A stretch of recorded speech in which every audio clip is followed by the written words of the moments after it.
ஆண்டவருடைய பரிசுத்த நாமம் மகிமைப்படுவதாக. நீங்கள் சுகமாயிருப்பீர்கள் என்று கர்த்தருக்குள் விசுவாசிக்கிறேன். நல்ல வார்த்தை என்கிறதான இந்த ஒளித்தொகுப்பு உங்களுக்கு நிச்சயம் ஆசீர்வாதமாக இருக்கும். ஆசீர்வதிக்கப்படும் போது எங்களுக்கு தெரியப்படுத்துங்கள். ஆண்டவர் உங்களை நிச்சயம் பலப்படுத்துவாராக.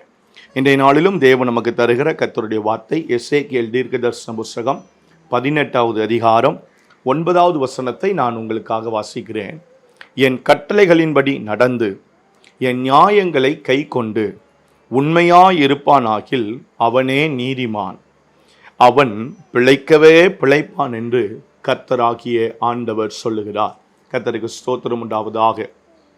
பிழைக்கவே முடியாது, வழியே இல்லை, இந்த காரியம் தோற்றுதான் நான் போவேன், இதில் ஜெயமே இல்லை என்று சொல்லுகிற எந்த சூழ்நிலையாய் இருந்தாலும் அதை அப்படியே மாறுதலாய் முடிய பண்ண என் தேவன் வல்லமையுள்ளவர்.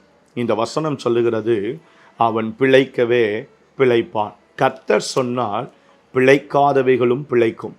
கர்த்தர் சொன்னால் தோல்வியாயிருக்கிறவைகளும் ஜெயமாய் மாறும். கர்த்தர் சொன்னால் மரண படுக்கையும் உங்களுக்கு ஜீவனுள்ள படுக்கையாய் மாறும். தேவன் ஒரு வார்த்தையை சொல்லுவாரானால் குறைவுகள் கூட நிறைவாக மாறும். எப்பொழுது? வசனம் சொல்லுகிறது, என் கட்டளைகளின்படி நடந்து என் நியாயங்களை கை கொண்டு உண்மையாயிருக்கிற நீதிமானுக்கு. கர்த்தருக்கு ஸ்தோத்திரம் உண்டாவதாக. உள்ளத்தில் உண்மை இருக்க விரும்புகிறீர் என்று 51ஆம் சங்கீதத்தில் தாவீது ஜெபிக்கிறார். அதே போல உங்களுடைய வாழ்க்கையில் உண்மை இருக்குமானால், கட்டளைகளின்படி நீங்கள் நடக்கிறவர்களாக இருப்பீர்களானால், தேவனுடைய நியாயங்களை நீங்கள் கை கொள்ளுகிறவர்களாக இருப்பீர்களானால், ஆண்டவர் சொல்லுகிறார், பிழைக்க முடியாது, நடக்கவே நடக்காது, இந்த காரியம் இப்படி முடிய வாய்ப்பே இல்லை என்று நீங்கள் முட்டுக்கட்டை போடுகிற எந்த விஷயத்திலும் என் தேவன் ஆமென் ஊடுருவி, என் தேவன் ஸ்தோத்திரம் தம்முடைய வல்லமையை நிகழ்த்தி முடியாதவைகளை முடியும் என்று முடிய பண்ண நிகழ்த்தி காட்ட அவர் வல்லமையுள்ளவராக இருக்கிறார். இன்றைக்கும் தேவன் உங்களுக்கு அதை செய்ய வல்லமையுள்ளவர்.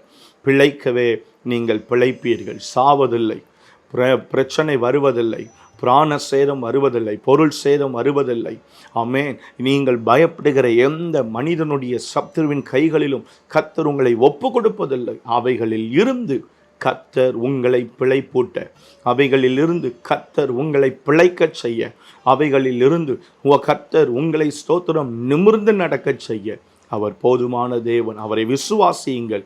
விசுவாசித்தால் தேவனுடைய மகிமையை நீங்கள் காண்பீர்கள். நல்ல பிதாவே, இந்த வார்த்தையின்படி வசனத்தின்படி ஒவ்வொருவரையும் கர்த்தர் நீர் ஆசீர்வதித்து, பிழைக்க முடியாது என்கிற சூழ்நிலையிலும் உம்முடைய பிள்ளைகளுக்கு பிழை போட்டி, ஆண்டவரே தோல்வியாய் இருக்கிற ஒவ்வொன்றையும் ஜெயமாய் மாற்றி உம்முடைய பிள்ளைகளை வாழச் செய்ததிலும் நாமும் மகிமைப்படட்டும். கிருபை கூடவே இருக்கட்டும். இயேசுவின் அற்புதமான நாமத்தில் பிதாவே, ஆமென், ஆமென். Have a good day. கர்த்தர் உங்களை ஆசீர்வதிப்பாராக. ஆமென், ஆமென்.